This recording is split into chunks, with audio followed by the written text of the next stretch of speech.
assisted suicide should be legalized because it is a human's right to have the will to live or die. Suicide is a very dark and tough subject for many to talk about, but again, suicide is a choice.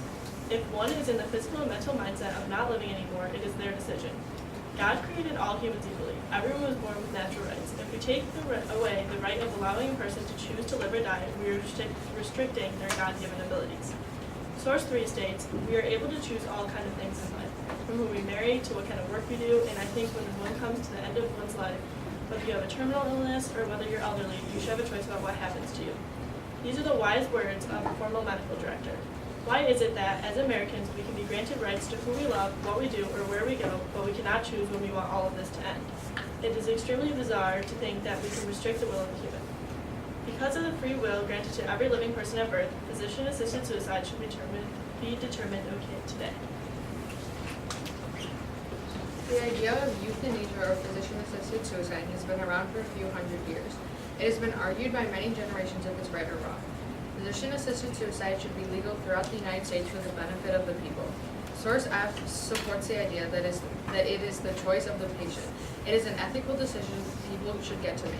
Brittany Maynard, a 29-year-old with a malignant brain tumor, explains how the system is unfair. She had to move from California to Oregon, where physician-assisted suicide was offered. Not everyone has the time, ability, or finances to move states like this. Right now, physician-assisted suicide is offered to only a few people, and it's not okay. Source E states that physician-assisted suicide is only legal in Montana, Washington, New Mexico, Oregon, and Vermont. It should be offered everywhere, and everyone should be allowed to make their own choice. Michael Irwin, former medical director, says, I wouldn't want to be unnecessarily kept alive against my own will, and this is how many people feel. Source E states 80% of public want physician-assisted suicide to be an option for them if ever needed. People should have the choice to make life-changing decisions like this. Physician-assisted suicide should be legalized throughout the United States. Rebuttal? You mentioned a lot about choices and the right to choose. Does that mean we have the right to choose to use heroin? Or the right to, I don't know, go 100 miles on roads?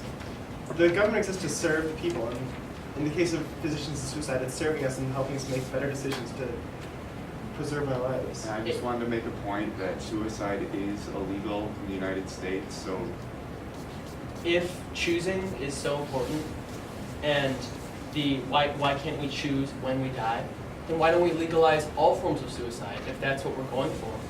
It's either all okay or none of it's okay. And in my opinion, I think it's none. And sometimes when people are sick, they're in so much pain that they don't see the end to their illness, that all they're focusing on is their pain. But if miracles do happen, and if they were given a second chance, they might be thankful that they didn't choose to die, and that they were able to see past it, that they didn't have that choice to kill themselves, because it would be worth it in the end, that they lived through it. 58 seconds, point 2, Con.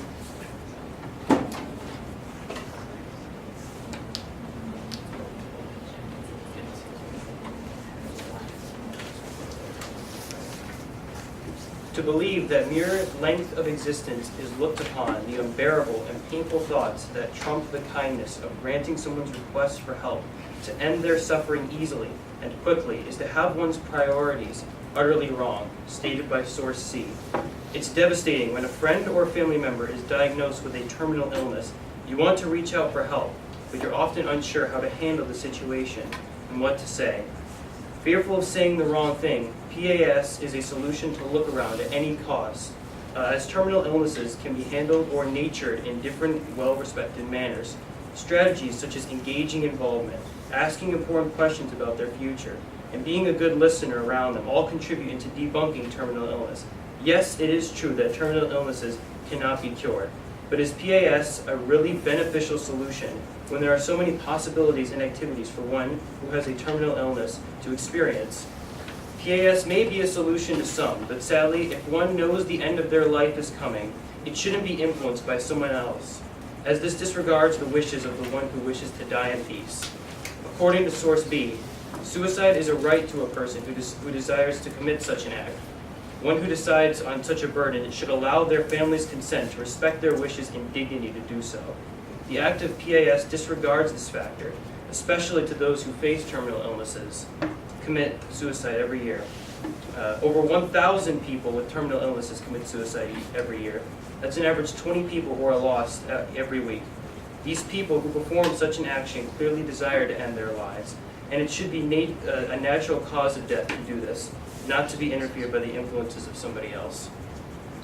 145, rebuttal. You guys seem to be mistaken on quite a bit of things. It's not for a terminally ill patient.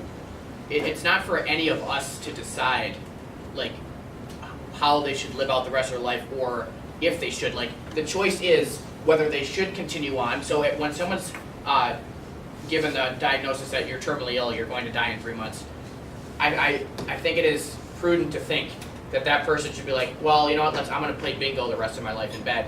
Or, you know what, I think I've lived out a good life. I'm 89 years old. You know what, I think it's time for me to pass, have connections with family, and pass on. It's not for us to be like, no, what, you're going to play bingo the rest of your life. Or, you know what, I think it's time for you to move on. So, I think that's... Harrison said something about terminal illnesses can be relieved, and you can survive for long periods of time with a terminal illness. Yet, as Josh said, lots of that time you are unable to do many things that you're basically chained up to your hospital bed. That's not a quality of life. You should always have the choice. Okay, 1 plus, point 3.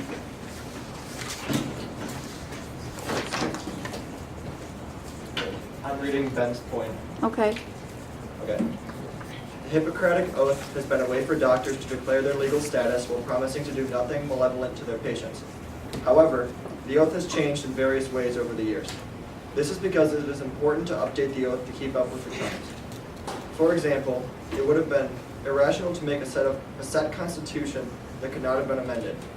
In order to fix the Hippocratic Oath, it would have to be constructed with the wording that it must be declared by the patient or a group of spectators.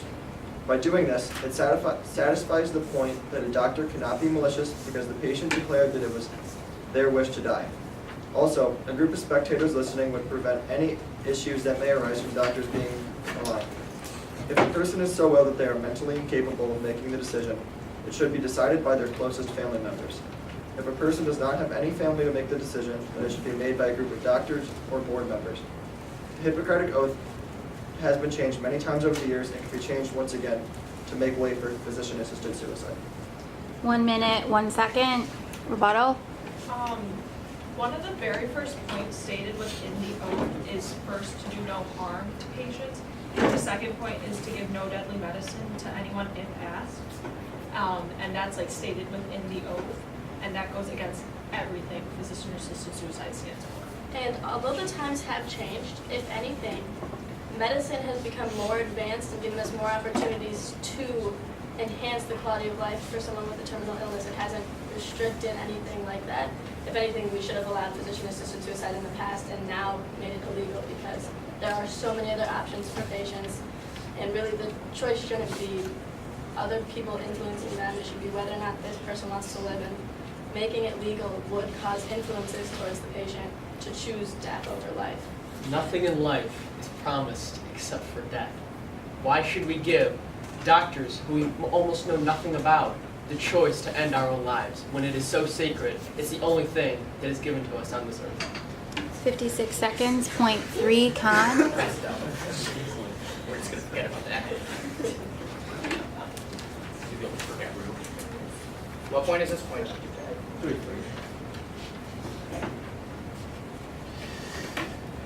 The entire idea of physician-assisted suicide is flawed. Why waste time, money, and resources ending people's lives when we could be using them to save lives? Every so often, a person will overcome their terminal illness and live on for the duration of their natural life as if they had not been diagnosed with the disease. By studying each of these cases of people living through their illnesses, we may be able to determine a common link between each cause and a possible cure. Physician-assisted suicide counteracts that possibility, though, because it will end people's lives that could have overcome their illnesses and lived a normal remainder of their lives. Also, people who use physician-assisted suicide are less likely to have their family members or loved ones donate or help in the research of their disease than those who die directly from their illness. So even though it may seem to be sparing people pain right now, physician-assisted suicide can prove to be detrimental to the discovery of future cures for illnesses, resulting in more pain and suffering in the long run. Additionally, the thousands of dollars that it can cost to end your life with physician-assisted suicide could be used to provide comfort and happiness through a natural death. Or this money could be used to help research for a possible cure to the patient's illness instead of just being used to kill them. Finally, the end of people's lives can be much more comfortable than they are today. The reason people support physician-assisted suicide is that they wish to stop the pain and suffering of the patient. But in reality, only 20 to 50% of all terminally ill patients get the adequate pain treatment they need.